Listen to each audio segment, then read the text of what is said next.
J'ai envie de réagir aux 100 meilleurs films choisis par le New York Times du siècle. Oui, rendez-vous compte, j'ai envie de faire une vidéo un peu différente, plus simple à faire en plus des autres vidéos parce que je me dis, il faudrait proposer des choses un peu plus divertissantes, différentes sur la chaîne. Avant, je le faisais un peu en live sur Twitch, sur TikTok, mais je me dis peut-être sur YouTube, vous allez bien aimer. Donc si c'est ce genre de concept que vous aimez bien, j'en ferai plus souvent. Mais là, grosso modo, il faut savoir que le New York Times a sorti 2 listes. Ils ont fait une liste avec des professionnels, pour le coup, où j'avais réagi par rapport à ça sur ma chaîne secondaire, sur Twitch et tout. Je vais pas réagir ici, mais je pense que la prochaine fois qu'il y aura des listes comme ça, je vais réagir en vidéo YouTube. Mais ils ont aussi sorti une liste des lecteurs du New York Times, pour le coup. Donc ceux qui lisent régulièrement, ils ont voté. Et ils ont sorti une liste qui est complètement différente. Et on va regarder cette liste ensemble. Je pense que ça peut être pas mal, divertissant. Vous me direz dans les commentaires ce que vous en pensez. Et si c'est ce genre de vidéo qui marche bien, c'est des vidéos faciles à faire et je pourrais me concentrer sur d'autres vidéos plus intéressantes qui risquent de moins bien marcher. Donc peut-être c'est qui tout double, on verra bien. À vous de voir, à vous de décider. Mais avant de commencer cette vidéo, j'aimerais remercier le partenaire officiel de cette vidéo, c'est BurgosVPN et ses 38 millions d'utilisateurs et presque 5 sur 5 sur Trustpilot. Vous les connaissez, c'est le meilleur moyen de soutenir la chaîne et un service utile que j'utilise tous les jours. Je vous mettrai dans la description et le commentaire épinglé des sites internet qui vous disent dans quel pays se situe le film que vous voulez regarder. Ensuite, vous changez de pays. Canada,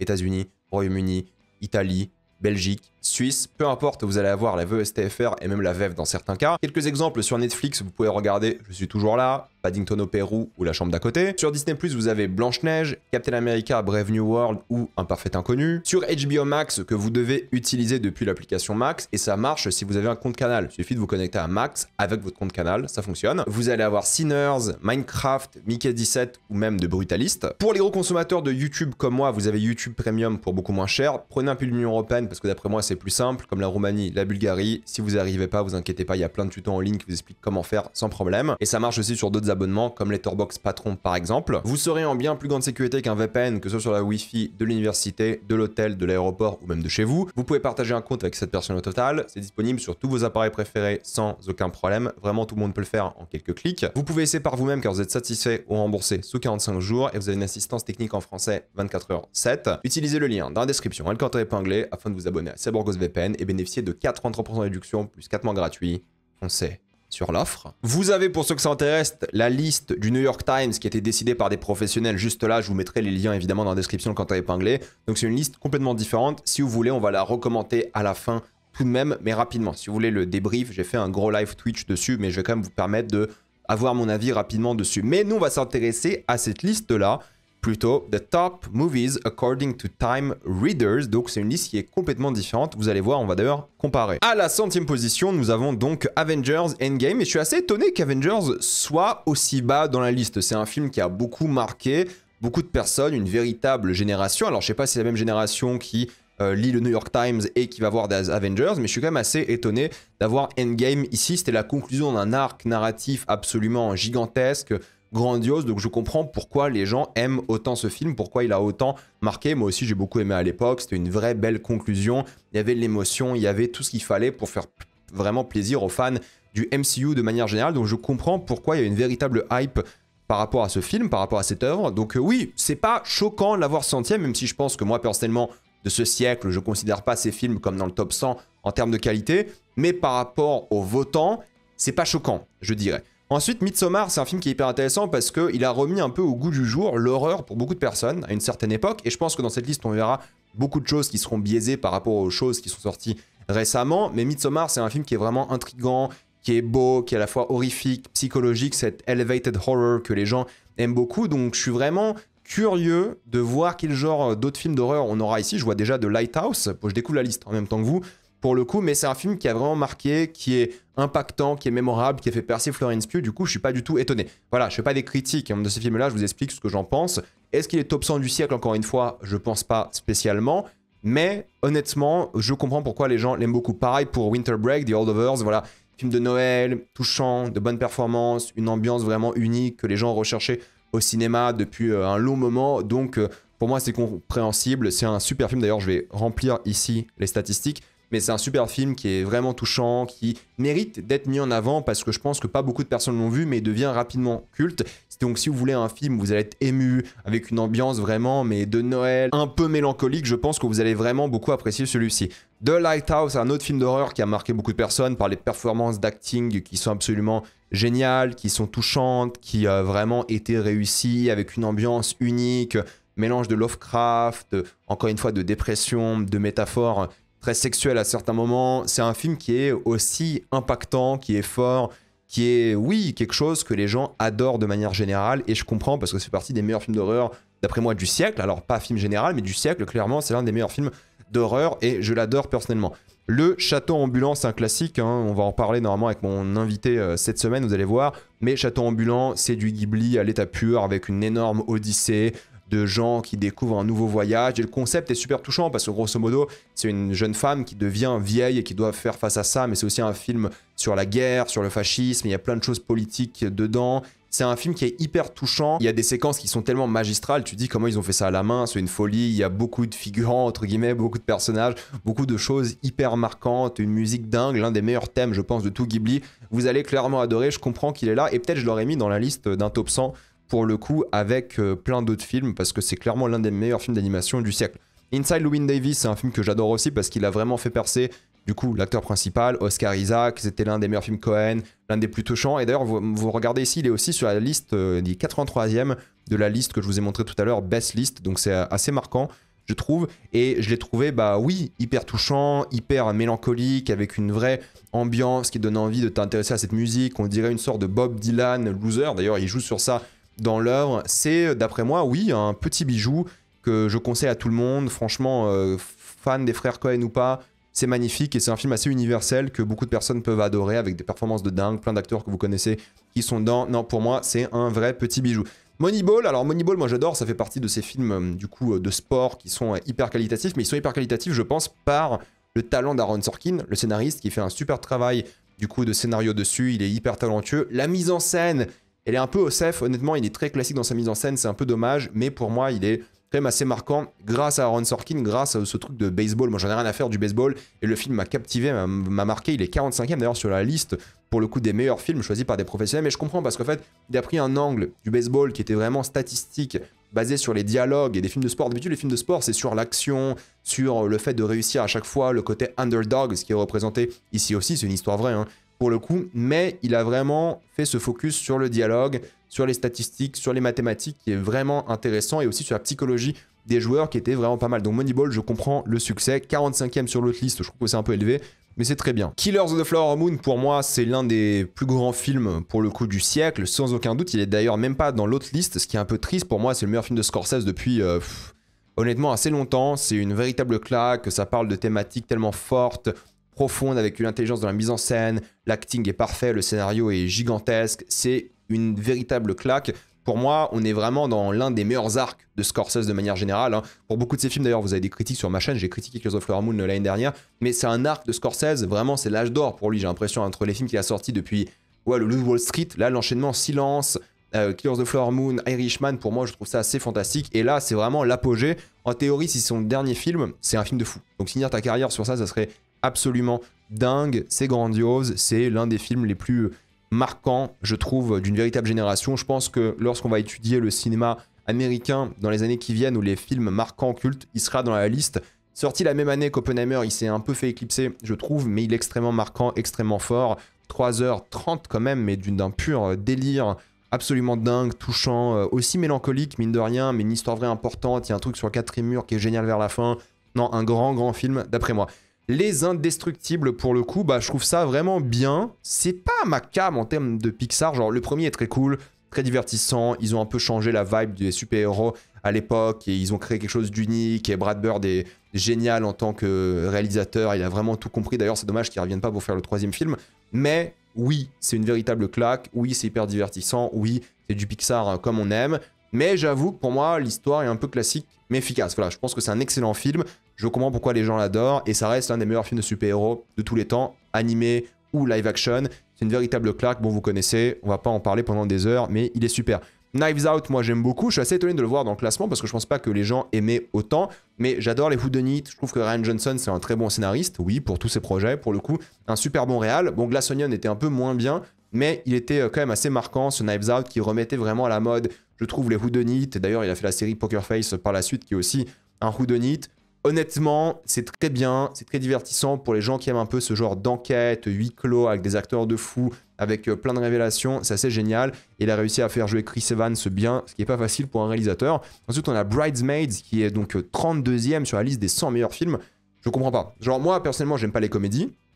Ok, d'accord, mais je comprends pas pourquoi il est aussi haut dans cette liste. Je trouve pas qu'il est aussi marquant, il est pas aussi intéressant, il est pas aussi fort.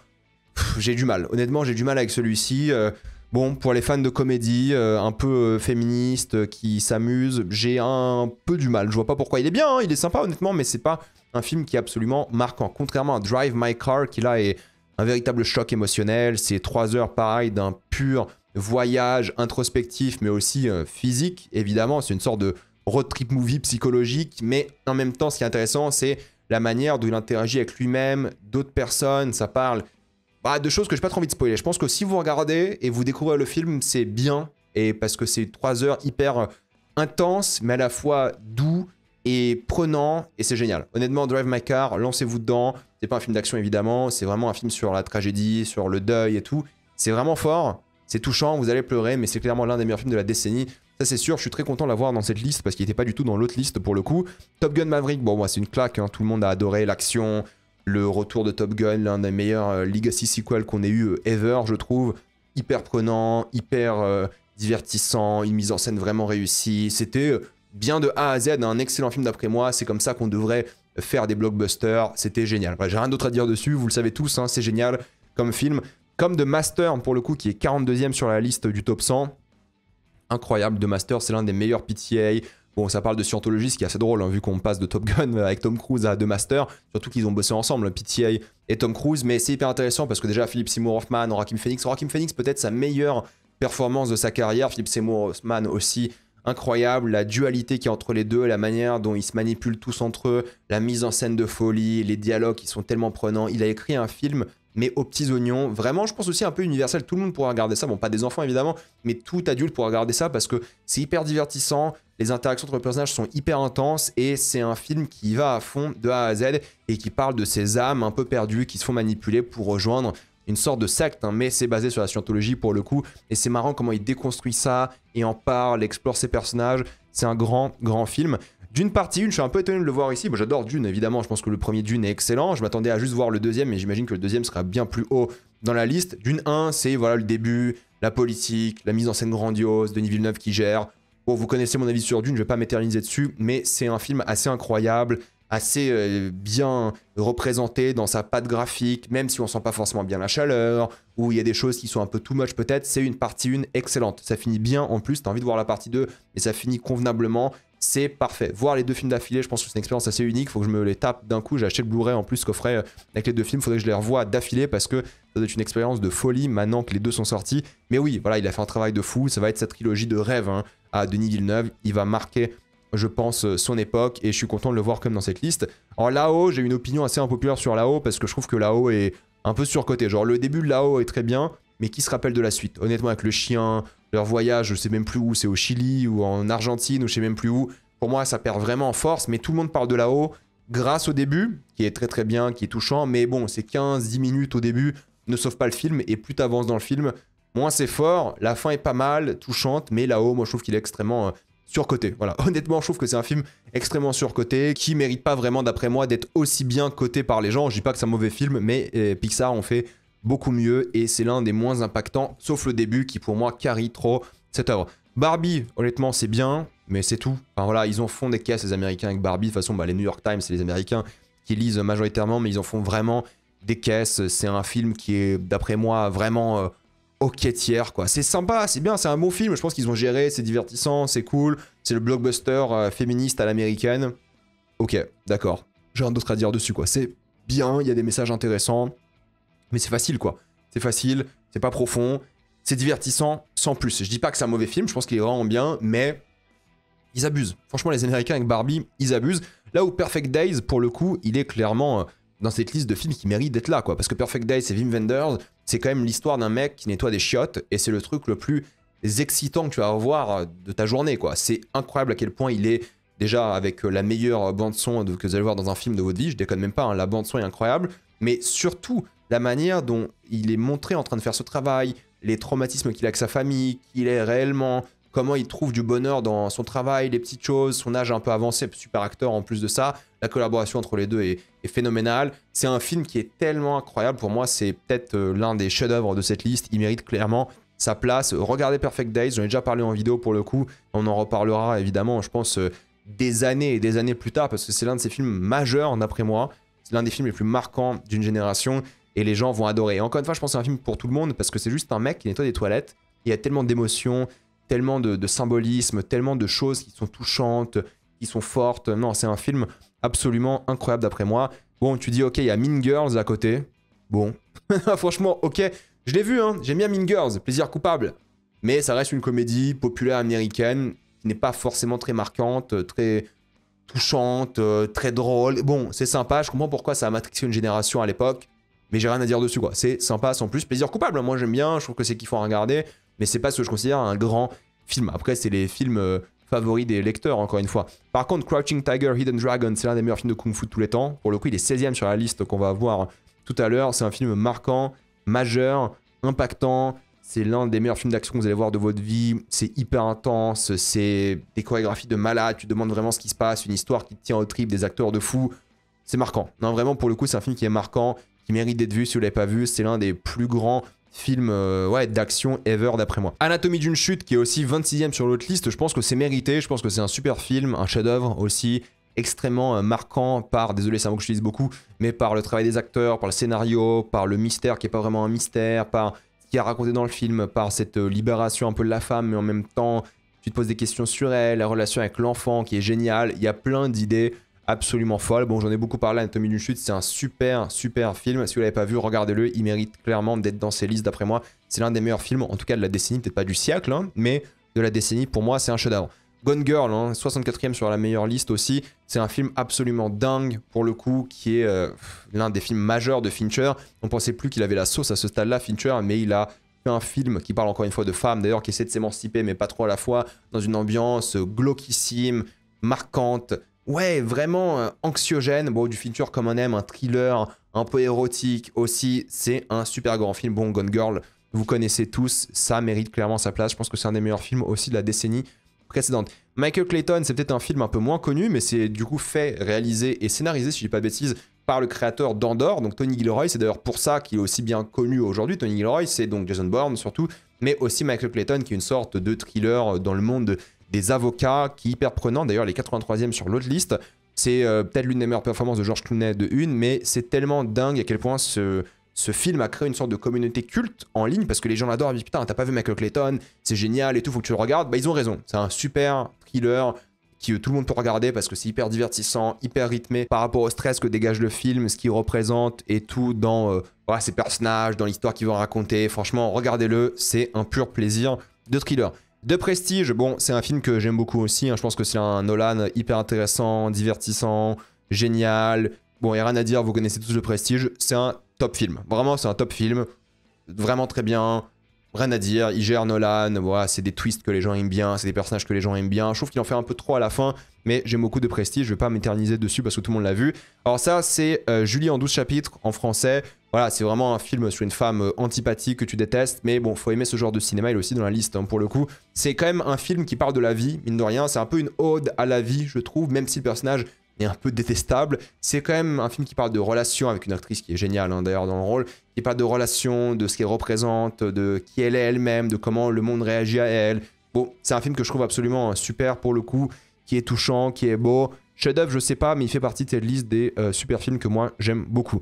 Boyhood, j'ai vraiment, première fois, pas vraiment aimé le film, je comprenais pas trop le concept, je trouvais que c'était un gimmick et tout, mais au final, plus j'y pense, plus j'aime bien Boyhood, et je l'ai revu entre temps, je trouvais ça vachement bien. Oui, bah c'est l'histoire d'un homme, enfin un jeune homme au début, d'un enfant, qui grandit au fur et à mesure, devient un adulte, un jeune adulte et tout, un adolescent, il vit tous ces moments-là dans sa vie, et c'est ça, hein, c'est un film sur le fait d'être un enfant, de grandir, de tout ce que tu vis en même temps, des problèmes que tu as, de ta famille, comment tu agis avec eux, de comment tu peux devenir un mauvais garçon, des choses comme ça. Donc c'est hyper intéressant, les premiers amours et tout. Non, Boyhood, c'est génial, regardez-le.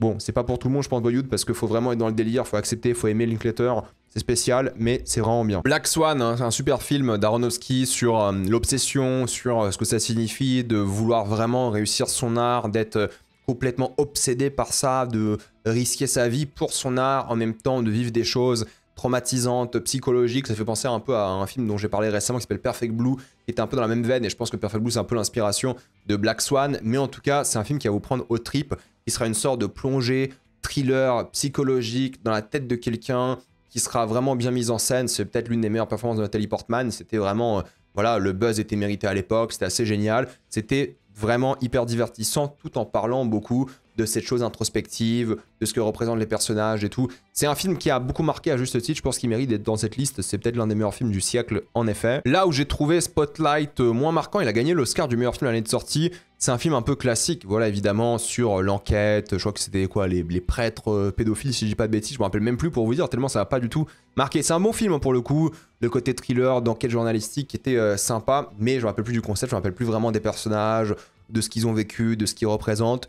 C'était bien, ok, d'accord, mais c'est pas un film qui est marquant, je trouve, c'est pas un film dont vous allez vous rappeler, mais pour ceux qui veulent voir une enquête journalistique, pour ceux qui aiment ces thrillers avec des journalistes, c'est bien, voilà, mais sans plus, quoi. C'est pas un film qui mérite, d'après moi, d'être dans cette liste, mais il avait beaucoup marqué avec l'histoire, c'est une histoire vraie et tout, c'est pour ça qu'il était impactant pour beaucoup de personnes. Low Uncut Gems, c'est une sorte de rush d'adrénaline, de drogue, de pur génie, compensé par des personnages qui sont complètement fous, aussi en réalité, et une mise en scène de dingo, les meilleures performances d'Adam Sandler dans un film ever.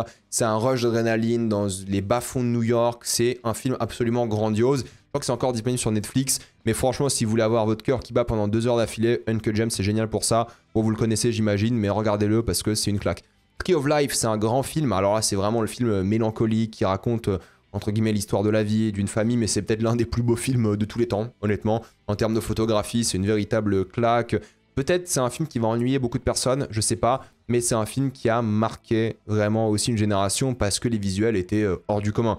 Donc de toute façon, Malik, il sait faire des visuels de dingue, mais là, c'était vraiment quelque chose d'absolument fou qui te plonge dedans et c'est une expérience sensorielle. Je pense que ce genre de film au cinéma, tu vas prendre une claque. Moi, j'ai pas vu le cinéma, malheureusement. Donc, je pense que c'est quelque chose, tu prends le Blu-ray 4K, il n'y a pas de 4K, je crois, mais juste le Blu-ray normal, tu prends ta claque, tu t'assois, tu vis ce truc, il y a une version longue en plus apparemment que j'ai pas vu pour le coup. Donc, si vous voulez voir un film qui est là hyper contemplatif, mais peut-être les plus beaux visuels ever, bah là, Tree of Life, vous allez prendre une claque. Florida Project, c'est Sean Baker, pour le coup, c'est un film qui a beaucoup plu, voilà, travailleuse du sexe avec une enfant à côté de Disney, t'as toute cette métaphore par rapport à eux qui vivent dans le motel, à côté il y a Disney, et ils vivent avec une sorte de gardien de motel, Willem Dafoe, qui est complètement... il comprend pas trop ce qui se passe, et il interagit avec un peu tout l'écosystème là-bas, que ce soit les animaux, que ce soit les enfants, et il y a une sorte de truc de gardien qui se développe avec eux. Bon, c'est un film cool, un rythme très Sean Baker avant Anora, parce que même Anora Red Rocket, c'est un rythme où Sean Baker, il allait vraiment très lentement. Je dis pas que c'est contemplatif, mais je dis juste qu'en termes de rythme, ça prend son temps, ça y va mollo, donc quand même attention à ça, j'ai envie de vous dire, c'est pas un film d'action ou quoi, c'est pas un film où vous allez avoir du stress, votre cœur va battre, mais c'est un film qui marque parce qu'il y a une sorte de douceur aussi qui se dégage, de l'innocence des enfants, qui est vraiment, vraiment bien. Yi, j'avoue que j'ai pas vu, pour le coup, faut que je le regarde, il est aussi dans la liste, dans l'autre liste, donc honnêtement, je l'ai pas vu, mais je le regarderai un jour. Tar, on est vraiment sur quelque chose pareil, de l'obsession, c'est un film qui mélange une dame qui est obsédée par son art de une, mais qui est aussi un peu manipulatrice, et c'est un film sur MeToo, en réalité, c'est pas un spoil, hein, c'est comme ça, hein, c'est le propos du film, c'est voilà, cette chef d'orchestre absolument obsessive, mais qui va justement commencer à critiquer les gens, qui va commencer à les insulter, qui va commencer à mal les respecter. C'est des petits trucs à chaque fois, mais ils s'accumulent. Il y aura des trucs d'agression sexuelle et tout qui sont intéressants, c'est le but du film, et c'est comment elle va réagir, donc la coupable potentielle, on ne sait pas s'il est coupable dans le film, à vous de voir le film, comment elle va réagir aux accusations de MeToo, comment elle va gérer tout ça. Il y a pas mal de choses, pareil, très psychologiques, il y a un côté thriller, d'enquête. Non, c'est une expérience de cinéma absolument géniale et j'aime beaucoup.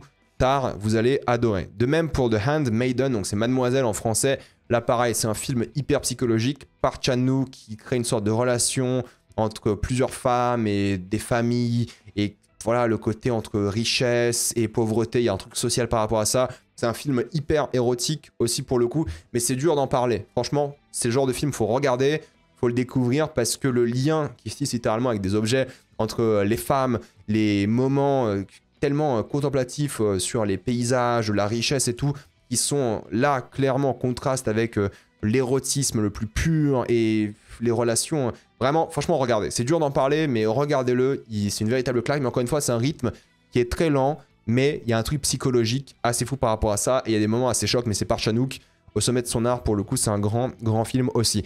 Oh Brother, Where Art Thou, qui est aussi dans la liste, pour le coup, c'est un super film, c'est l'histoire de l'Odyssée, hein, pour le coup, pour ceux qui savent pas, c'est littéralement l'Odyssée, c'est l'un des premiers films à utiliser une colorimétrie numérique, pour le coup, donc c'est assez intéressant de voir ça entre les coulisses et le vrai film, mais regardez-le, parce que c'est l'histoire de l'Odyssée, comédie des frères Coen encore une fois, comédie dramatique, pour le coup, une véritable aventure à travers un monde, évidemment, contemporain, disons, qui est hyper touchant, qui est hyper beau, qui est une véritable...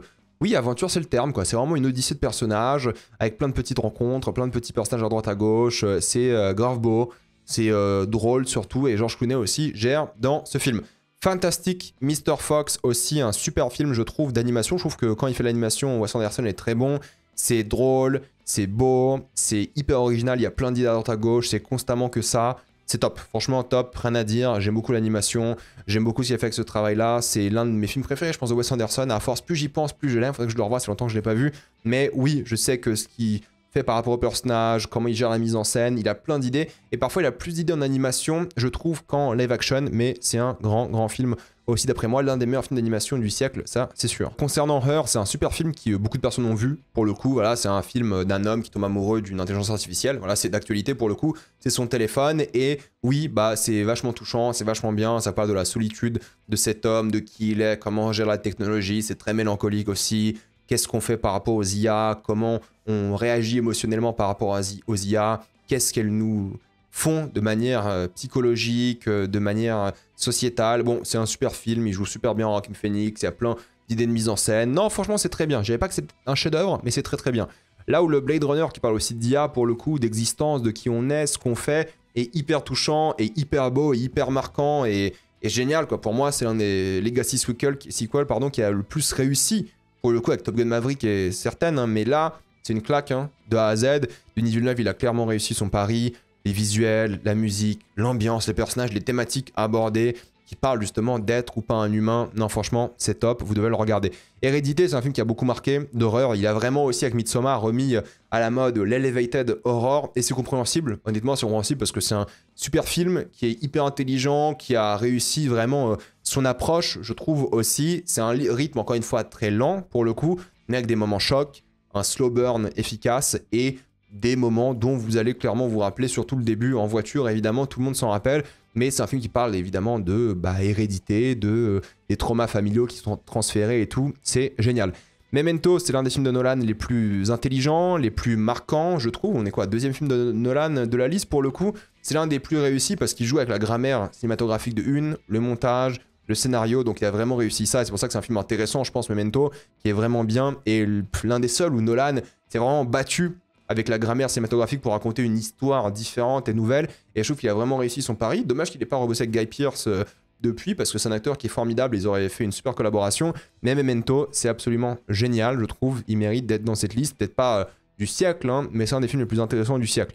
Little Woman, première fois que je l'ai vu, j'avoue que j'avais pas vraiment adhéré au concept, j'ai trouvé ça sympa, bien, mais pareil, ça joue beaucoup avec la temporalité, le temps, et c'est là que tu comprends que le film est plus intelligent que ce que tu penses, et au deuxième visionnage, je l'ai beaucoup plus apprécié.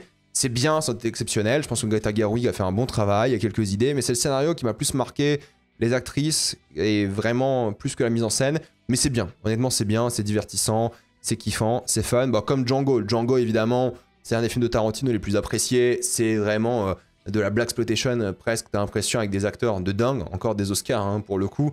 Christophe Waltz qui est génial dedans, le côté action absolument divertissant, les dialogues hyper punchy.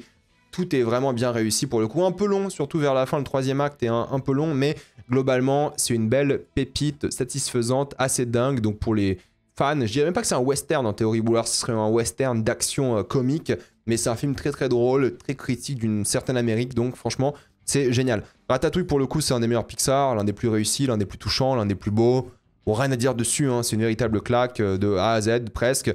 Peut-être un peu surcoté à certains moments, mais ça reste dans le top des meilleurs Pixar, rien à dire. Et j'ai pas envie d'en voir une suite. Pour le coup, je pense qu'ils vont très bien gérer le premier. J'espère qu'ils vont pas forcer avec ça. C'est une œuvre assez culte et unique à juste titre parce qu'elle est intelligente, elle est brillante. C'est top. Ocean's Eleven, je m'attendais pas à voir de film de Soderbergh forcément dans la liste parce que c'est pas un réalisateur hyper populaire, mais c'est que le Eleven était marquant, le Eleven a beaucoup plu à beaucoup de personnes et je maintiens que c'est un vrai bon film pour le coup, le Eleven, film de braquage, divertissant entre les acteurs, la mise en scène, le côté musical de l'œuvre. Franchement, Ocean's Eleven, c'est une pépite. Si vous n'avez pas vu la trilogie, elle est très bien. Le premier, c'est le meilleur. Le deuxième est un peu moins bon, mais le troisième rattrape un peu le niveau. Mais oui, le premier a beaucoup marqué et je comprends parce que c'est le genre de film que les gens adorent. La zone d'intérêt, pour moi, c'est pour l'instant le meilleur film de la décennie. C'est un des films les plus marquants, originaux, puissants, forts. Rien à dire. Franchement, rien à dire. Pour moi, c'est un véritable chef-d'œuvre. C'est un monument du cinéma. Déjà, ça fait partie de ces grands films de cette décennie. C'est formidable, spectaculaire, déprimant, mais inventif. Il est 12e sur l'autre liste et je pense que c'est mérité. Je comprends que des gens n'aiment pas, mais moi je trouve que c'était l'un des films les plus, oui, impactants, les plus marquants et c'était l'une des séances cinéma les plus choquantes que moi j'ai eu de ma vie et je m'en rappellerai toute ma vie. Et oui, c'est un grand film, vous devez voir la zone d'intérêt. Y tu amas también, bon, vous connaissez tous Alfonso Cuarón, vous connaissez son cinéma avec Harry Potter, Gravity, Roma et tout. Bah, Y tu amas también, c'est 18e sur la liste des meilleurs films. On est sur l'été, de la chaleur, du plan à 3, de l'érotisme, de la bisexualité. Il y a un truc qui est vraiment prenant entre la relation de ces deux hommes, cette femme plus âgée, ce que ça représente, qui sont... Non, c'est génial. Franchement, si vous ne l'avez pas vu, c'est dur à expliquer parce que c'est une expérience aussi très sensorielle, la transpiration, le sexe, l'érotisme pur, le plan à 3, génial. Franchement, c'est l'un des meilleurs films érotiques, entre guillemets, all time. C'est pas du porno, encore une fois, quand je dis érotique, c'est un grand film. Le Loup Wall Street, alors moi j'aime beaucoup comme beaucoup de personnes, mais c'est le film dans l'autre liste le mieux noté de Scorsese et honnêtement, je pense que c'est un bon film, je pense que c'est même un excellent film, très divertissant. Le fait que Papy Scorsese fasse un film autant sous cocaïne, je trouve ça assez génial, mais en termes de montage, de mise en scène, de rythme, d'acting, absolument une folie. Bon, peut-être ça a été mal compris par la suite, le message par beaucoup de personnes, mais bon, ça c'est la faute... Du coup, aussi du film, un petit peu, parce qu'il est tellement badass, Jordan Belfort, que t'as envie de le devenir, mais en même temps, bah, c'est un criminel. Bref, c'est un film qui est vraiment génial, un rythme assez fou, une comédie folle. Non, Wall Street, c'est génial, mais pour moi, il fait pas le poids face à Silence, face à Killers of the Flower Moon, ou même Irishman, que j'adore. Mais ça reste le film le plus accessible de Scorsese de ces 15 dernières années, et le plus divertissant et fun. Superbad, honnêtement, je le comprends pas, parce que il est bien, hein. Il est vraiment bien. Ok, c'est tout. J'ai tout ce que j'ai à dire. J'aime bien, hein, c'est une super comédie, ça vole des tours et tout, les centièmes sur l'autre liste. Non, pour moi, ça mérite pas. Pour moi, ça mérite pas d'être dans la liste. Voilà, c'est des comédies américaines. Après, je suis pas fan de comédie, mais c'est comédies américaines qui vont marquer les gens qui méritent pas, honnêtement, d'avoir autant marqué, même si c'est bien. Il y a un impact culturel évident, mais j'ai pas été scotché par l'œuvre. Je capte pas. Sinners, pour moi, c'est clairement... c'est vraiment le coup de l'actualité, quoi. Vous savez, c'est un peu la hype d'actu, la hype du moment. C'est très bien, Sinners, j'ai kiffé, mais 52e du siècle, non. Voilà, c'est vraiment culture de l'instant, très bien, je l'ai critiqué sur ma chaîne, c'est top, mais non. Almost Famous, c'est un super film, mais malheureusement, je peux pas vraiment en parler parce que j'ai pas vu la bonne version du film. Il y a deux versions, une version qui est pas bien, une version qui est bien. Moi, j'ai vu la version qui est moins bien, pas bien, mais les moins bien, et j'ai pas envie d'en parler, mais voilà, c'est fou, c'est rock, c'est dingue, c'est une grande œuvre, hein, pour le coup. Ça vaut le détour si vous êtes fan de musique. Voilà, c'est ce genre de road trip movie absolument dingue. J'aime beaucoup, mais j'ai pas vu la bonne version pour le coup, ce qui est un peu dommage. Orgueil et préjugés, moi, c'est un film que j'aime beaucoup aussi. Je trouve hyper efficace, touchant, romantique, drôle, beau. J'ai hâte de voir ce qu'ils vont faire avec la série qui va sortir sur Netflix dans quelques années, mais celui-ci est vraiment une réussite, quoi. Franchement, entre les acteurs, entre l'iconisation de certaines scènes, entre la mise en scène qui fait un bon travail, l'émotion, c'est touchant, il y a pas mal de symbolisme aussi, ouais. Franchement, c'est un très bon film qui mérite peut-être pas sa place dans les films du siècle, mais en termes de romance, c'est vachement bien et je comprends pourquoi c'est devenu culte.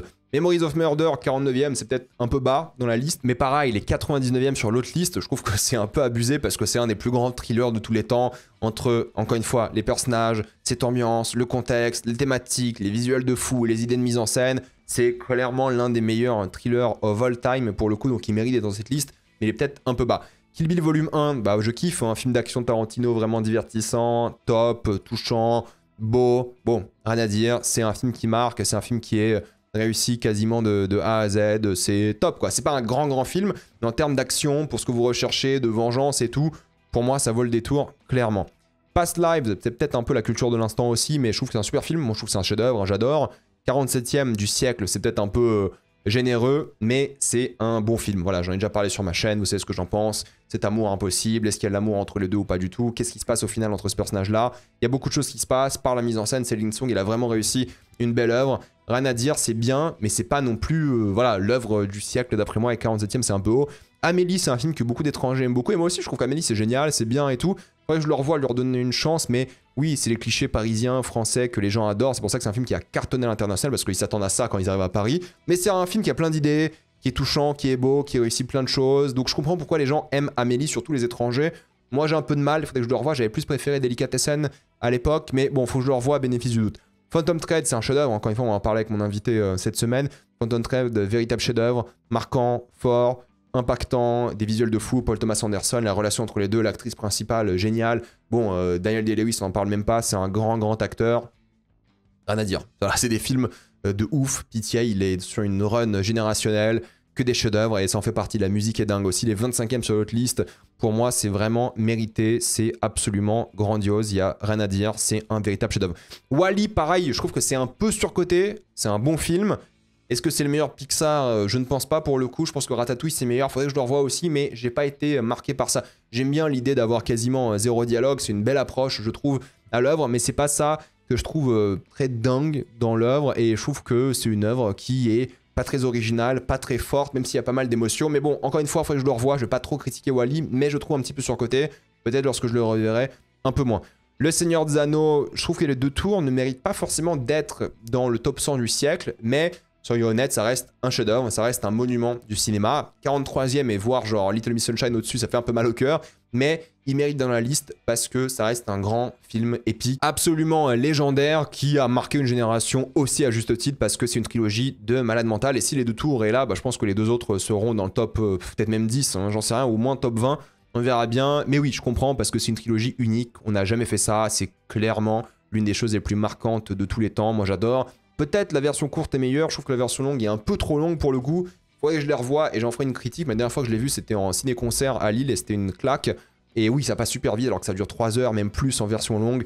Bref, chef-d'œuvre, c'est une évidence, mais je préfère les deux autres aussi qui j'imagine seront plus haut dans la liste. Little Miss Sunshine, c'est très bien. Comédie, dramatique, sympathique, mignonne, qui a marqué une génération aussi. Je trouve ça très bien, hein. J'adore Little Miss Sunshine, je trouve que c'est excellent. C'est pas le film le plus inspiré, mais je trouve que le scénario porte beaucoup le film. Les acteurs qui sont hyper drôles, touchants à la fois. Il y a plein de moments émotion, la fin est géniale. Non, c'est un très bon film Sunshine, mais enfin Little Miss Sunshine, parce que Sunshine c'est un autre film qui est pas dans la liste, j'imagine. Mais au-dessus des deux tours, non. Mais c'est très bien. Zodiac, je peux comprendre qu'il soit aussi bien classé. Il est 19e dans l'autre liste. Oui, bah Zodiac c'est génial, c'est Fincher au sommet de son art, presque véritable chef-d'œuvre aussi, je dirais, d'enquête criminelle. Bah, Mindhunter, c'est un peu ça, c'est la suite spirituelle de Zodiac. On aurait aimé que Fincher fasse plus de films comme ça parce qu'il est très fort en thriller. Mais oui, c'est un film marquant, très fort, des visuels de dingue, une histoire qui ne prend pas pour un débile. Il faut être concentré. Faut le revoir deux fois, c'est génial, surtout d'affilée. Le revoir deux fois, c'est magnifique. Non, Zodiac, c'est un des films les plus marquants. Je l'ai en Blu-ray 4K, je le vois juste là. Grand film. Old Boy. Magnifique, enfin rien à dire, Old Boy c'est un film absolument génialissime, c'est un monument du cinéma, c'est un film de vengeance qui devient un film complètement différent au fur et à mesure, c'est l'un des moments les plus iconiques du cinéma vers la fin. Bon, vous connaissez tous Old Boy, je vais pas m'éterniser dessus, mais oui c'est un chef-d'œuvre, j'en ai déjà parlé dans mes vidéos des films à voir dans sa vie, un monument, et oui vous devez le regarder, c'est parfait, c'est peut-être le meilleur Park Chan-wook à voir. Labyrinthe de Pan c'est le meilleur Del Toro, par contre c'est un monument aussi du cinéma, c'est une claque, c'est brillant, c'est intelligent, ça parle de fascisme via des créatures, via l'innocence d'une petite fille. Pff, non, c'est monstrueux. Franchement, Labyrinthe de Pan, il n'y a rien à dire. J'en ai déjà parlé en vidéo. C'est l'un des plus grands films de tous les temps. Aussi, je pense, un des plus originaux. Et ça reste à ce jour le film de Cannes qui a le plus de standing ovation. Donc, regardez-le. C'est très très bien. Call Me By Your Name, moi j'aime beaucoup. Un peu surcoté. Il ne mérite pas d'être dans les top 100 du siècle. Mais je comprends. L'amour d'été, la relation coming out, le truc un peu de grooming et tout entre les deux. C'est moralement ambigu. C'est bien. Bon film, j'aime beaucoup ce que Guadagnino a fait ici. On ressent cette chaleur, en même temps le désir, l'érotisme de l'œuvre et tout. C'est vraiment bien, ça vaut le détour, c'est top, honnêtement. Même si c'est pas un chef-d'œuvre d'après moi, ça reste un très très bon film. Je comprends pourquoi les gens l'adorent. City of God, pour moi, c'est un film qui est aussi un monument du cinéma. C'est une sorte de, voilà, de film sur les favelas, sur cette fameuse cité de Dieu, sur des jeunes qui veulent s'en sortir, qui essayent, quoi qu'il arrive. J'ai pas réussi à regarder la série d'ailleurs pour le coup parce que le film est tellement unique. Dans le montage, dans la mise en scène, dans les personnages, dans la photographie. C'est tellement un film qui est marquant, qui est fort. C'est le meilleur film du Brésil, en tout cas le film le plus marquant du pays. Bon, c'est quelque chose qui a changé beaucoup avec ce que le réalisateur a fait par la suite. Mais en tout cas, là, ce qu'il a pondu ici, ce qu'ils ont pondu ici, parce qu'ils sont deux réals, c'était un véritable choc. Et je pense que tout le monde peut adorer ce film. Surtout les rappeurs, parce que c'est un truc qu'ils ont tellement repris dans le rap. C'est assez rigolo. Lady Bird, rien à faire dans la liste, honnêtement, je comprends pas. Je comprends pas du tout ce que fout Lady Bird ici. Je comprends que les gens aiment bien, surtout les Californiens qui peut-être lisent New York Times. Mais je comprends pas parce que Lady Bird, c'est sympa, c'est bien. Mais Greta Gerwig, elle est un peu surcotée, quoi, pour le coup. Désolé de le dire, hein, mais elle fait des bons films. Mais c'est un coming of age, rite initiatique, ok, sympa, cool, mignon, mais vu qu'il parlait vraiment d'un moment, d'une époque, dans une ville bien précise, Sacramento, je crois, aux États-Unis, ça a marqué les Californiens. Donc je pense que c'est pour ça que les gens l'ont beaucoup, beaucoup aimé. Et je comprends, c'est un rite initiatique féminin, plutôt bien fait, mais c'est pas aussi marquant, il mérite pas d'être là d'après moi. Aftersun, il mérite d'être dans les meilleurs films du siècle, je pense. C'est un film qui parle de dépression, d'un père, son enfant, leur voyage en Turquie. C'est hyper brillant dans la mise en scène, il y a plein d'idées, c'est génial, il y a plein de trucs qui tentent, il y a un stress qui crée en toi, il y a une sorte de truc un peu filmé en DV, t'as l'impression, c'est autobiographique par rapport à la réalisatrice qui a fait son premier film ici. Genre ton premier film c'est Aftersun, MDR quoi, enfin c'est comme Past Lives en premier film, c'est une dinguerie. Véritable chef-d'œuvre, rien à dire. Si vous n'avez pas vu Aftersun, vous allez chialer, mais c'est très bien. Spider-Man Into the Spider-Verse, c'est très bien. Voilà, qu'est-ce que vous voulez que je vous dise? C'est un des meilleurs films d'animation de tous les temps. C'est une claque, ça a surpris tout le monde, c'est génial. Bien meilleur que le deuxième d'ailleurs, d'après moi. C'est un super film, inventif, qui a changé le monde de l'animation pour toujours. D'ailleurs, ça a un impact de fou sur l'animation. Une histoire simple mais efficace, originale. C'est génial. Voilà, vous connaissez mon avis dessus, c'est génial. Gladiator, c'est un chef-d'œuvre aussi. Vous adorez, vous connaissez. L'un des films historiques les plus grandioses de all time. J'en ai fait une critique récemment d'ailleurs. Je vais pas m'éterniser sur ces films que vous connaissez, vous adorez, que vous avez vus, mais vous avez ma critique sur la chaîne. Il mérite d'être dans le top 100. 33e, je sais pas, mais il mérite dans le top 100. Ça, c'est une évidence. Lost in Translation, c'est très bien. C'est touchant. L'amour presque impossible entre ces deux gens. Le dépaysement, ce qu'ils vivent et ressentent dans ce pays qui est complètement différent. Non, génial. J'adore. C'est le meilleur film de Sofia Coppola. C'est un film qui est touchant, qui est un peu étrange à certains moments, qui a un rythme aussi très contemplatif, mais tu ressens vraiment quelque chose, il y a une vraie âme, une vraie identité. J'adore Lost in Translation, vous l'avez vu, hein, c'est une liste très américaine. De toute façon, bon voilà, les Américains consomment beaucoup de cinéma américain, donc il n'y aura pas beaucoup de films étrangers. La trilogie Before, j'adore, Before Sunset, Sunrise et Midnight, je crois, si j'ai pas de bêtises. Bref, regardez toute la trilogie, c'est une histoire d'amour à travers les âges. Ils ont filmé ça à quoi, 10 ans d'écart à chaque fois. Ils sont imparfaits les films, mais c'est des excellents films grâce à leurs acteurs, grâce au scénario, grâce à l'amour qui s'en dégage. C'est une belle histoire d'amour. Voilà, vraiment à travers les âges, il y a un truc parce qu'ils ont vieilli en même temps, les vrais acteurs, c'est hyper touchant, c'est magnifique, c'est une belle histoire, t'as envie de vivre ça, tu sais, en vacances, quand t'es plus jeune et tout, avant d'être en couple, c'est super, un film génialissime que tout le monde devrait, d'après moi, voir, et la trilogie vaut le coup, pour le coup, vous allez vous enchaîner les trois, vous allez beaucoup chialer aussi, mais la trilogie est absolument dingue, et vous allez adorer, donc regardez-le pour le côté mélancolique, mais pour la romance, c'est l'un des meilleurs films de romance, je pense, du siècle, et en tout cas, oui, bah, du siècle, ça vaut le coup d'être là, je pense, peut-être pas 31e, mais ça vaut le coup. Brokeback Mountain, pour moi, c'est un chef-d'œuvre aussi. Ils ont pris un genre que les gens connaissaient beaucoup, comme le western. Ils ont fait une histoire d'amour homosexuel dingue, vraiment brillante, touchante, forte. Ang Lee fait un super travail de mise en scène. Les acteurs, Heath Ledger, Gyllenhaal, absolument fantastique. C'est hyper bien joué, c'est hyper bien mis en scène. Pareil, c'est très triste, déprimant. C'est un film qui a beaucoup marqué à l'époque. Normal, à juste titre, il n'y avait pas beaucoup de films sur les cowboys gays. Et c'était un grand film qui m'a fait penser aussi à Power of Dog qui est sorti récemment parce que ça inspire beaucoup, je trouve, Power of Dog de Brokeback Mountain. Mais voilà, c'est un grand film aussi que vous devez regarder. Once Upon a Time in Hollywood, je pense que c'est un énorme regret de la part de Tarantino de ne pas l'avoir fait en tant que dernier film parce que pour moi, Once Upon a Time in Hollywood, c'est le film parfait pour être le dernier film de quelqu'un, donc de Tarantino. Il doit vraiment se mordre les doigts de se dire putain, j'aurais dû finir ma carrière avec ce film parce que c'est son chant du cygne, quoi. C'est son magnum opus, c'est son grand chef-d'œuvre. Plus t'y penses, plus t'aimes ce film, l'idée, la mise en scène, le rythme, les acteurs, le scénario. C'est un film qui est bon à voir, à revoir. Pour moi, c'est son meilleur film avec le temps. Avant, j'aimais beaucoup Pulp Fiction, mais avec le temps, bah oui, pour moi, c'est devenu son meilleur. C'est mon préféré du bonhomme. Ouais, c'est un grand film et je le conseille aussi.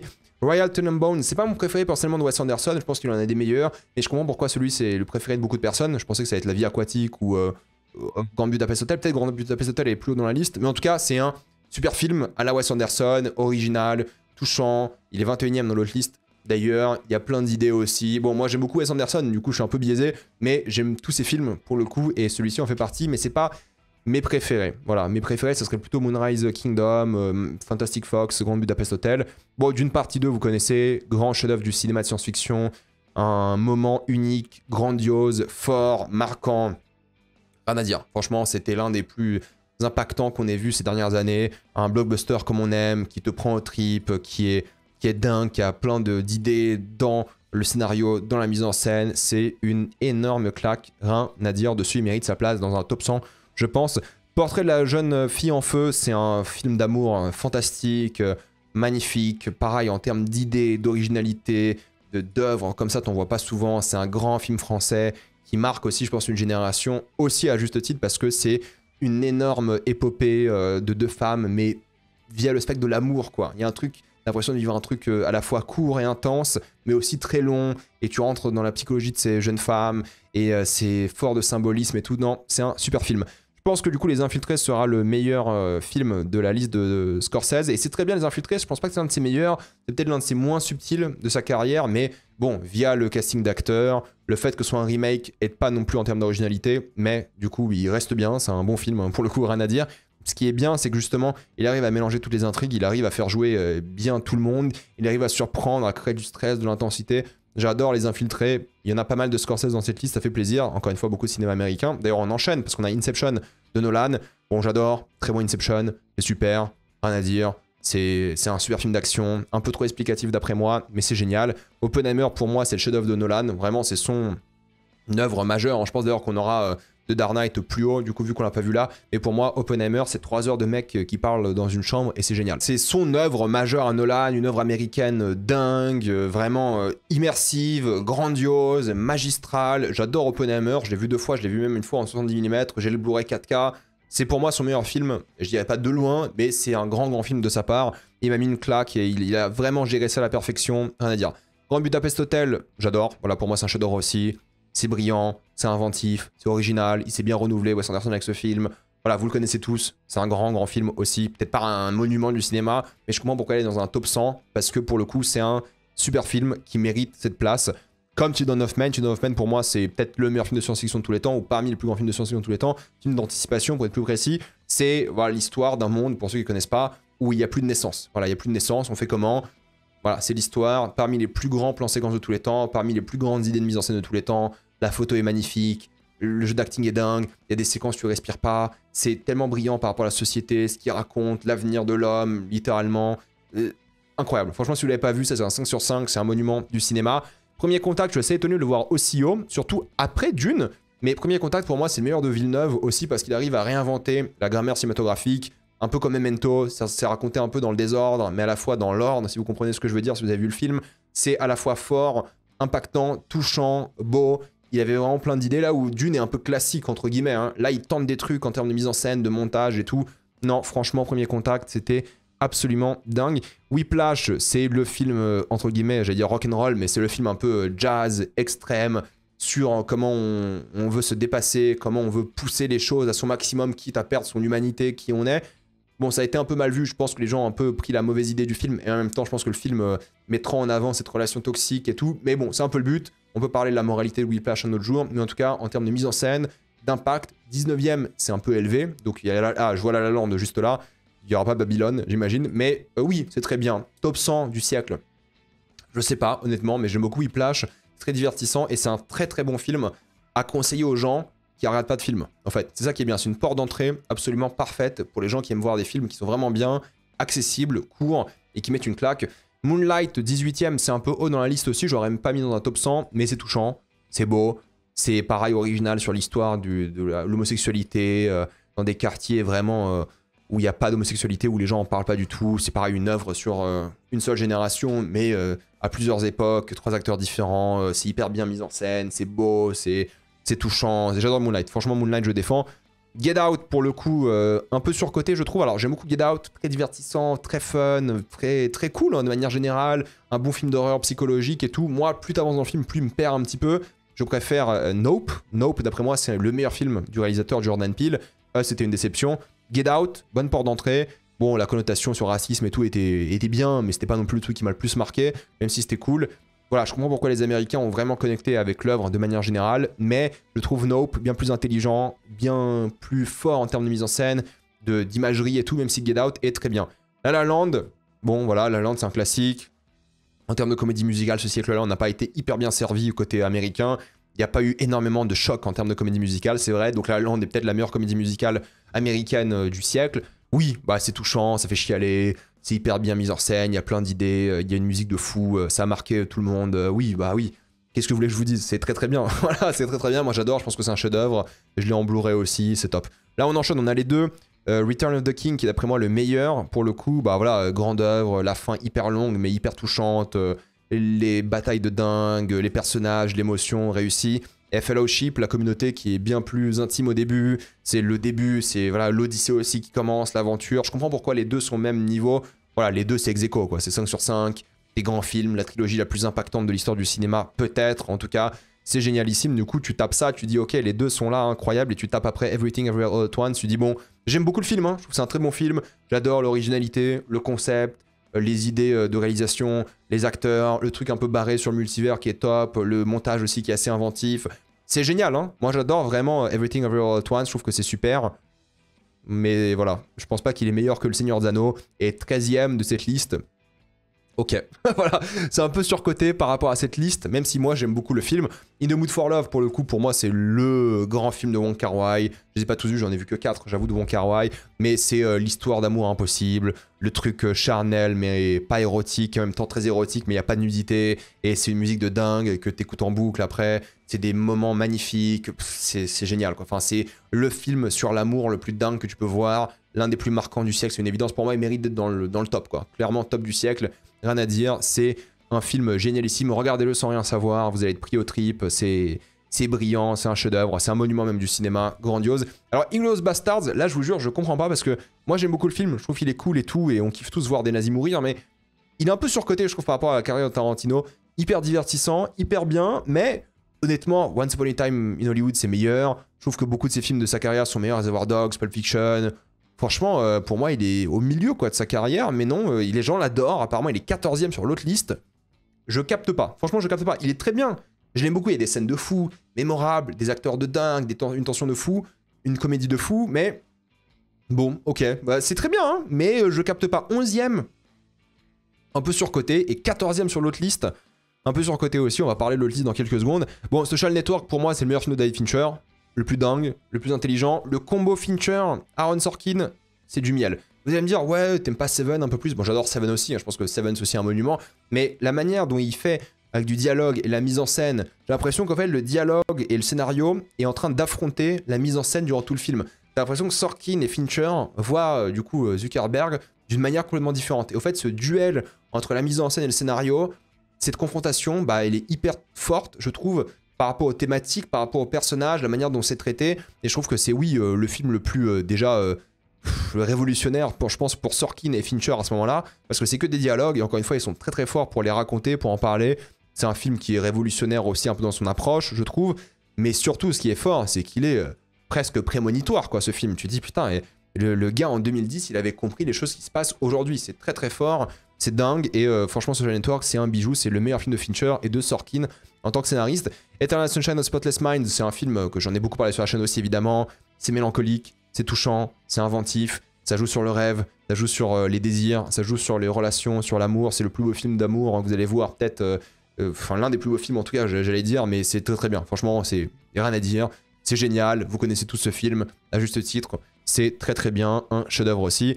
Le Voyage de Chihiro, franchement, c'est une énorme claque aussi, c'est un des meilleurs films d'animation, je trouve, de Ghibli, mais all time, hein, pour le coup. Je préfère Mononoke, pour le coup, Mononoke est plus intéressant. Le Château ambulant aussi peut-être plus intéressant, je sais pas, mais voilà, encore une fois, c'est une sorte d'odyssée, d'aventure, comme ils font souvent chez Ghibli. Ils ont plein de petits personnages qui rencontrent, qui symbolisent plein de choses différentes, et ça a une sorte de vibe assez immaculée, presque. C'est magnifique, franchement, c'est un super film. Vous le connaissez tous, il mérite sa place. Mad Max Fury Road, pour moi, c'est potentiellement le meilleur film d'action de tous les temps. Voilà, je le dis, hein, c'est peut-être le meilleur film d'action de tous les temps. C'est l'un des plus grands films du siècle. Il mérite clairement d'être 7ème. C'est mérité. C'est dingue, c'est une claque à tous les niveaux, c'est un monument du cinéma, c'est immense, il n'y a rien à dire. Mad Max Fury Road, clairement mérité. Je vais me répéter là-dessus, je l'ai critiqué récemment. C'est parfait quoi, c'est un film honnêtement qui est parfait, rien à dire, c'est un monument. The Dark Knight, putain, beaucoup de Nolan dans le top. The Dark Knight, c'est très bien, le meilleur film de super-héros de tous les temps, c'est une évidence, un des meilleurs films de Nolan après Oppenheimer, surtout une énorme claque à l'époque, encore aujourd'hui. La fin un peu en dents de scie et l'action est pas dingue parce que Nolan n'est pas très bon en action, mais c'est un grand film. Voilà, c'est un grand film de super-héros, c'est un grand film tout court de manière générale, c'est un chef-d'œuvre, rien à dire. Voilà, il mérite clairement sa place. Bon, 6ème, c'est peut-être un peu élevé, peut-être top 100, oui, mais 6ème, un peu hardcore. Interstellar, vous connaissez mon avis dessus, je pense que c'est un très bon film, même excellent, avec de l'émotion, une expérience sensorielle de fou. Moins tu penses au scénario, plus tu apprécies le film. Et il y a plein d'autres films de science-fiction qui sont meilleurs qu'Interstellar, évidemment, mais bah, ça reste bien, quoi. 5ème, c'est clairement surcoté, et je le mettrai même pas dans le top 100, mais ça reste très bien. Ça reste un très bon film. Je comprends pourquoi les gens sont à fond dedans. C'est voilà, ta première porte d'entrée vers la cinéphilie, et ça met une claque, et c'est top, c'est touchant, ça fait chialer, c'est une expérience de cinéma dingue. J'ai envie de le voir en IMAX 70 mm un jour, ok, mais je trouve qu'il est un peu surcoté parce qu'il y a d'autres films de science-fiction qui sont meilleurs, qui sont plus touchants, qui sont plus inventifs et tout, mais ça reste très bien, quoi. Ça reste vraiment très très bien. Et je comprends pourquoi les gens l'aiment beaucoup, même si c'est surcoté, et c'est souvent les gens qui sont pas hyper cinéphiles qui l'adorent. Mais c'est un bon film, voilà, j'aime bien Interstellar aussi, c'est même un excellent film. There Will Be Blood, c'est un film qui est immense, qui est marquant, qui est fort, qui parle de l'Amérique, qui parle de ses personnages détraqués, qui parle du capitalisme, qui parle de plein de choses qui sont tellement fortes. PTA, c'est peut-être son plus grand film, c'est son chef-d'œuvre, enfin son magnum opus encore une fois. C'est incroyable, quoi. Franchement, c'est un film, tu le regardes, c'est une épopée génialissime à travers...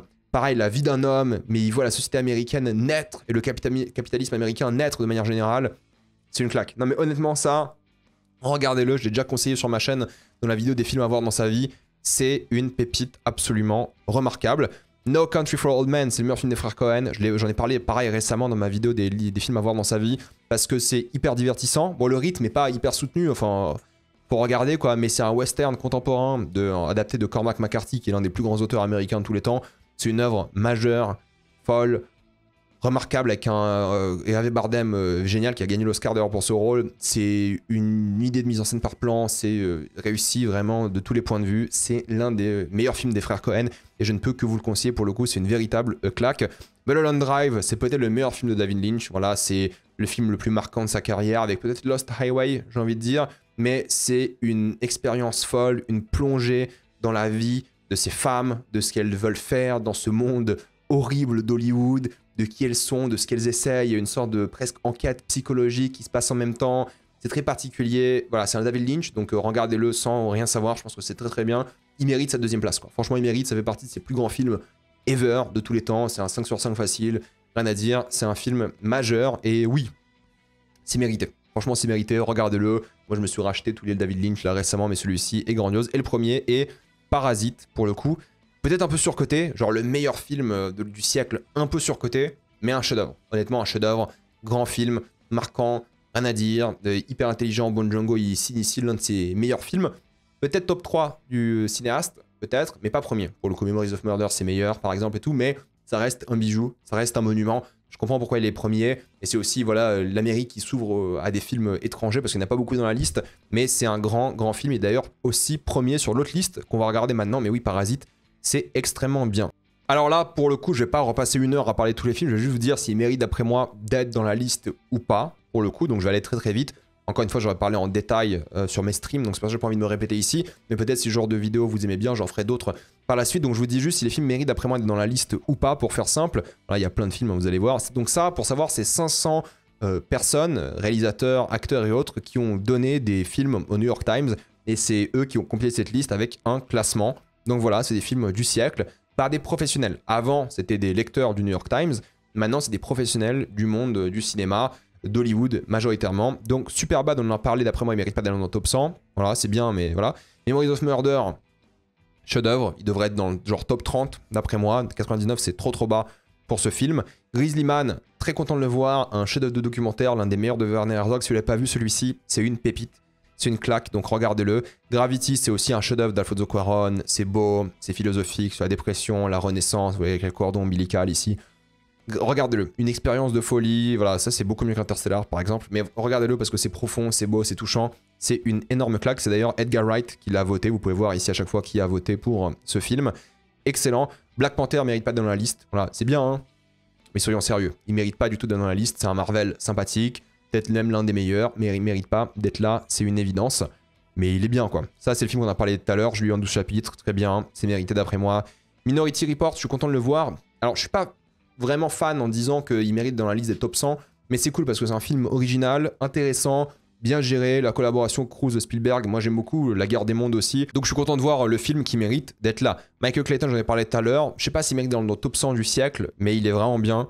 Pour le coup, Gladiator, pareil, j'en ai parlé, il mérite dans le top. Fish Tank, j'avoue que je l'ai pas vu, c'est un des films d'André Arnold et de cette liste que j'ai pas vu. Il y a 9 films que j'ai pas vu de cette liste, faut que je le vois, mais du coup je vais pas me prononcer. Forcément, Française A, c'est sympa, Noah Baumbach, Greta Gerwig et tout. C'est sympa, c'est mignon, mais pas top 100 quoi. Pas du tout top 100. Mais bon, c'est comme ça. Interstellar, j'en ai parlé. 89e, déjà, c'est plus acceptable que 5e pour le coup. Mais bon, ça reste pour moi pas un film qui mérite d'être dans le top 100 des films du siècle. Ça, j'avoue, le Agnès Varda, je l'ai pas vu pour le coup. Désolé, je peux pas me prononcer dessus. Seigneur des Anneaux, La Communauté de l'Anneau, il mérite dans le top 100. 87, c'est pas déconnant pour une trilogie comme ça. C'est un grand film, un chef-d'œuvre, un immense monument. Mais 87, c'est pas déconnant quoi. Tu vois, top 100 pour le Seigneur des Anneaux. Oui, là, je suis d'accord. Past Lives, je suis content. Est-ce que c'est meilleur que le Seigneur des Anneaux? Non. Mais la liste, je sais pas s'il mérite forcément, mais c'est très bien. J'en ai déjà parlé. Anchorman, je trouve ça pas très bien. Donc je capte pas. Honnêtement, je capte pas ce que ce film fait là. Non, je comprends pas. Honnêtement, ça, je comprends pas du tout. Mélancolia, je suis content. J'aime beaucoup. Film sur la dépression, évidemment. Lars von Trier, j'aime beaucoup de manière générale. Il mérite peut-être dans le top 100, je dirais, pour le coup. Inside Llewyn Davis, j'en ai parlé tout à l'heure. Très bon film. Act of Killing, le documentaire de Joshua Oppenheimer, pour le coup, je l'ai pas vu. J'avoue. C'est comme ça, mais il faut que je le voie. Apparemment, il est très très bien. Il mérite d'être là. Black Swan, j'en ai parlé tout à l'heure. C'est un grand film qui est vraiment très très bien. Volver, je l'ai pas vu non plus. Voilà, c'est parti de ces 9 films de la liste que j'ai pas vu. Il faut que je le voie. Je sais que c'est considéré comme le meilleur Almodovar, mais il faut que je le voie. Tree of Life, j'en ai parlé tout à l'heure. Regardez-moi ces images. Juste ça, c'est magnifique, c'est génial. Regardez Tree of Life. Aftersun, j'en ai parlé aussi tout à l'heure. Il mérite, je pense, d'être dans la liste plus ou moins. 77e place, c'est déjà mieux que 13e. Mais bon, est-ce qu'il mérite? Je sais pas. Mais il est bien, il est bien, il est bien. Celui-ci est très bien aussi. Les frères Coen, j'en ai parlé tout à l'heure. Rien à dire. Amour, grand film, touchant, poignant, génial. Haneke, il a fait un super film ici, un chef-d'œuvre, rien à dire. Pour le coup, il mérite d'être dans la liste. Celui-ci. Florida Project, j'en ai parlé tout à l'heure. Ratatouille aussi, j'en ai parlé. Carole, il est très bien. Un peu peut-être, je dirais surcoté 72e. Je sais pas si je le mettrais dans la liste, mais c'est vraiment bien. Carole. Ocean's 11, j'en ai parlé tout à l'heure, c'est très cool. Let the Right One In, c'est Morse en français, je l'ai pas vu. Voilà, c'est parti film que j'ai pas vu, mais apparemment il est très bien et il faut que je le voie. Aussi, Under the Skin, pour moi, c'est un chef-d'œuvre. C'est une expérience unique. C'est quelque chose de vraiment spécial. C'est fou. Under the Skin, très très bien. Rien à dire. Hurt Locker, que je suis content de voir dans la liste. Je trouve que c'est un super film de Catherine Bigelow. Est-ce que c'est un chef-d'œuvre? Je sais pas. Est-ce qu'il mérite dans la liste? Je sais pas non plus, mais c'est un super film de Bigelow. Vraiment fan. C'est une vraie réussite. Je suis satisfait de voir ce genre d'œuvre ici. Pour le coup, c'est plus ou moins mérité, je dirais. Mais c'est un bon film. Vous devez le regarder. C'est très très bien. Tar, j'en ai parlé, c'est très bien. Spotlight, il mérite pas d'être là, c'est évident. Oppenheimer, il mérite. Il est peut-être même un peu bas, je dirais. Oppenheimer, honnêtement. Gone Girl, c'est excellent, ce plan. Oh, les frissons juste à y penser. Little Miss Sunshine, un peu surcoté, mais c'est très bien. Memento, j'en ai parlé tout à l'heure, c'est très bien. Kill Bill, pareil, j'en ai parlé tout à l'heure, c'est très bien. Whiplash, 60e, c'est déjà mieux que, quoi, 20e, 19e tout à l'heure. Mais c'est bien, c'est un bon film, honnêtement. Voilà, c'est un bon film quand même. Top 100, je sais pas, mais c'est un bon film. Tony Erdmann, j'ai pas vu, j'avoue, non plus. Pour le coup, faut que je les vois. Uncut Gems, génial, j'en ai parlé. Best in Show, j'ai pas vu, je compte pas regarder, ça m'intéresse pas du tout. Punch Drunk Love, très content de voir ce petit gars ici parce qu'il est vraiment bien. Le deuxième meilleur rôle d'Adam Sandler après Uncut Gems. Très bon film d'amour aussi, qui est pas du tout une comédie, mais un drame. Il y a des moments comiques, hein, mais si vous l'avez pas vu, ça fait partie de ces sous-côtés, entre guillemets, à PTI, qui mérite le détour, qui est hyper touchant, qui est bien. Inception, c'est très bien, mais pas dans le top 100. Labyrinthe de Pan, il mérite d'être dans le top 100, c'est génial. Peut-être même un peu bas, je dirais, ici. Borat, c'est très bien. Top 100, je sais pas, mais j'aime beaucoup Borat. Depuis qu'il a fait un peu son coming out sioniste, je le vois un peu différemment, le film. T'as l'impression vraiment qu'il se moque des gens comme lui, plus que des Américains. Mais bon, c'est pas grave, c'est un truc en dehors du film. La Favorite, j'aime beaucoup. Je dirais pas que c'est un chef-d'œuvre, mais j'aime beaucoup Yorgos Lanthimos. Je pense qu'il y aura d'autres films de lui dans la liste, je me rappelle plus du coup. Je crois qu'il y a Pauvre Créature dans la liste après. Mais j'aime beaucoup La Favorite. Pour le coup, très bon film, très bien. Je conseille, j'avais critiqué à l'époque. 12 Years a Slave, c'est un peu sage, mais c'est très bien. Ça vaut le détour. Donc pour les fans de ce genre de film, c'est bien. Top 100, même top 51, non, ça vaut pas le coup. Là-haut, c'est surcoté dans la liste, ça mérite pas d'être là. Before Sunset, j'en ai parlé, ça mérite. La vie des autres, alors ça, c'est super film allemand. C'est vraiment une claque. Si vous l'avez pas vu, vous devez vraiment le regarder parce que ça met une claque en termes de thriller. Ça fait penser au film de Coppola. Comment il s'appelle Conversation secrète, je crois, de Coppola. Il fait penser à un autre film, je sais plus comment il s'appelle, je l'avais cité en vidéo à un moment et en live, j'en avais parlé tout à l'heure. Mais bref, si vous n'avez pas vu ce film, regardez-le, c'est génial. La vie des autres, The Lives of Others. Excellent, excellent film allemand. Almost Famous, j'en ai parlé tout à l'heure pour le coup. Roma, j'adore Roma, je pense que Cuarón il a été hyper inspiré il raconte via le regard d'une femme qui travaille pour une famille, un point de vue sur le Mexique, sur cette ville, sur Mexico City de manière générale. Non, grand film de la part de Cuarón, mérité. Moneyball, mérite pas dans le top 100. Un peu surcoté, mais très bien, hein, Moneyball, vous pouvez le regarder. Once Upon a Time in Hollywood, mérité, génial comme film. Old Boy, génial. The Master, on en parlait tout à l'heure, génial. Amélie, pareil. Je sais pas, faudrait que je le revoie Amélie pour le coup, mais il est bien. Il est bien. II, j'ai pas vu, j'en ai parlé tout à l'heure. Lady Bird, surcotax, à mort. Ça, c'est très bien. Portrait de la jeune femme en feu, c'est excellent, rien à dire. Call Me By Your Name, surcoté pour cette liste. Serious Man, je l'ai pas vu, mais je sais que ça fait partie de ces films des frères Cohen de une sous-côté, et apparemment excellent, mais du coup, faut que je le voie, mais je l'ai pas vu. Un Prophète, c'est cool d'avoir un film français d'après moi qui est meilleur qu'Amélie. Un Prophète, j'adore, c'est un très bon film. Jacques Audiard, il a fait un truc absolument dingue, donc oui, rien à dire. Grand film français, l'un des meilleurs, peut-être all-time français, en tout cas du siècle, ça c'est sûr, et je suis content de voir un film français dans cette liste aussi bien classé. Wall-E un peu surcoté, c'est pas un mauvais film, mais un peu surcoté je trouve. La séparation d'Asghar Farhadi, chef-d'œuvre, vraiment un super film qui parle de son pays, l'Iran, et en même temps de ce couple et tout. Non, génial, franchement, génialissime, rien à dire. Bridesmaids, je comprends pas la vibe du tout. The Departed, moi je trouve qu'il est un peu surcoté, mais bon, 31ème c'est un peu abusé, j'en ai parlé tout à l'heure. Lost in Translation c'est très bien, mais un peu abusé aussi en termes de classement. Premier Contact, c'est abusé en termes de classement, mais c'est bien, j'en ai parlé tout à l'heure. The Dark Knight, c'est déjà un meilleur classement pour The Dark Knight que genre 5ème ou 6ème. Je trouve. Adaptation, ça c'est bien parce que j'aime beaucoup Adaptation, l'un des meilleurs rôles d'ailleurs de Nicolas Cage, il y a plein d'acteurs hyper connus qui sont là. C'est écrit par Charlie Kaufman, réalisé par Spike Jonze. Super film, si vous l'avez pas vu franchement, c'est un mec qui essaie d'écrire quoi, entre guillemets, qui essaie de raconter une histoire, mais c'est un peu compliqué. J'ai pas envie de vous spoiler parce qu'il y a des trucs intéressants, regardez-le. Mais le but c'est d'adapter un bouquin, pour faire simple. Mais regardez-le, ça met une vraie claque. Anatomie d'une chute peut-être un peu haut dans le classement, mais il est très bien, j'en ai parlé tout à l'heure. Phantom Thread, chef-d'œuvre, peut-être il est bien classé celui-ci. Her, très bien, peut-être un peu surcoté, mais il est très bien. Boyhood, peut-être un peu surcoté, mais il est très bien. Grand Budapest Hotel, peut-être un peu surcoté, mais il est très bien. Royal Tenenbaums, pareil, voilà, même chose, j'ai envie de vous dire, mais très bien. Wolf of Wall Street, c'est le meilleur Scorsese de la liste, pour le coup. Dans cette liste-là, je trouve que c'est un peu... c'est un peu surcoté, mais bon, allez, why not, c'est très bien. Zodiac, qui mérite sa place, c'est génial, j'adore Zodiac. Peut-être pas 19ème, mais il mérite dans le classement, ça c'est sûr. Itumama Tambien, hyper bien noté ici pour le coup, ça fait plaisir, c'est génial, c'est un très grand film pour le coup. Brokeback Mountain, c'est génial aussi, très très bien. J'en ai parlé de ça tout à l'heure, Crouching Tiger, c'est excellent. City of God, pareil, c'est excellent. Ça, je comprends pas. Je vous jure, 14ème Ghostbusters, je comprends pas. Encore une fois, hein, il est bien classé dans les deux classements et je capte pas, pour le coup. Children of Men, par contre, c'est un monument, rien à dire. Zone d'intérêt, pour moi, c'est un monument. Magnus Hero, c'est un monument. Social Network, c'est un monument. She-Hero, c'est un monument. Get Out, c'est un peu surcoté, mais bon, je comprends un peu. Ça, j'en ai parlé tout à l'heure. Eternal Sunshine, c'est très bien. No Country for Old Men, c'est un monument. Moonlight, c'est très bien, mais surcoté 5ème, non. Peut-être même pas top 100 en réalité, mais c'est très bien, hein, Moonlight. Hein. C'est juste qu'il y a trop de trucs américains, du coup, bah, ils ont vu un truc un peu différent américain, ils ont kiffé. Genre, Brokeback Mountain, pour moi, c'est meilleur que Moonlight, mais why not? L'esthétique est un peu différente et belle, et bon, bref. In a Mood for Love, ça mérite sa place, c'est génial. Et Baby Blood, c'est génial. J'ai même pas parlé de la religion dans le film tout à l'heure, mais oui, la religion est tellement importante dans le film, est tellement liée à l'Amérique de l'époque et tout. Génialissime. Mulholland Drive, génial, et Parasite encore premier. Donc voilà, c'est une liste comme ça. Je voulais faire un peu des réactions parce que c'est des vidéos plus simples à faire et j'espère qu'elles vont bien marcher. Je mets un peu un VPN dessus pendant que je bosse d'autres vidéos parce que là, voilà, en termes de tournage, c'est 1 heure, je publie, c'est très rapide à faire. Donc j'espère que ça vous a intéressé, des avis rapides comme ça sur des films, qu'il y aura d'autres listes comme ça. Voilà, peut-être j'en ferai d'autres vidéos, à vous de me dire, ça dépend si elles vous intéressent, si elles fonctionnent. Un truc un peu plus à la cool et faire des trucs un peu plus à la cool aussi à côté des vidéos où je peux prendre plus de temps, qui sont plus risquées.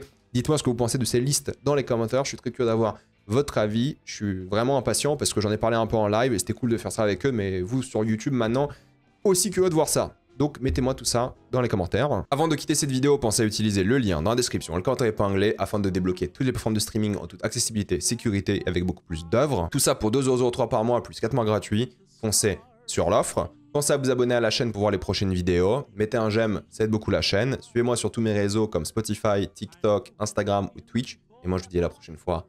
Salut à tous.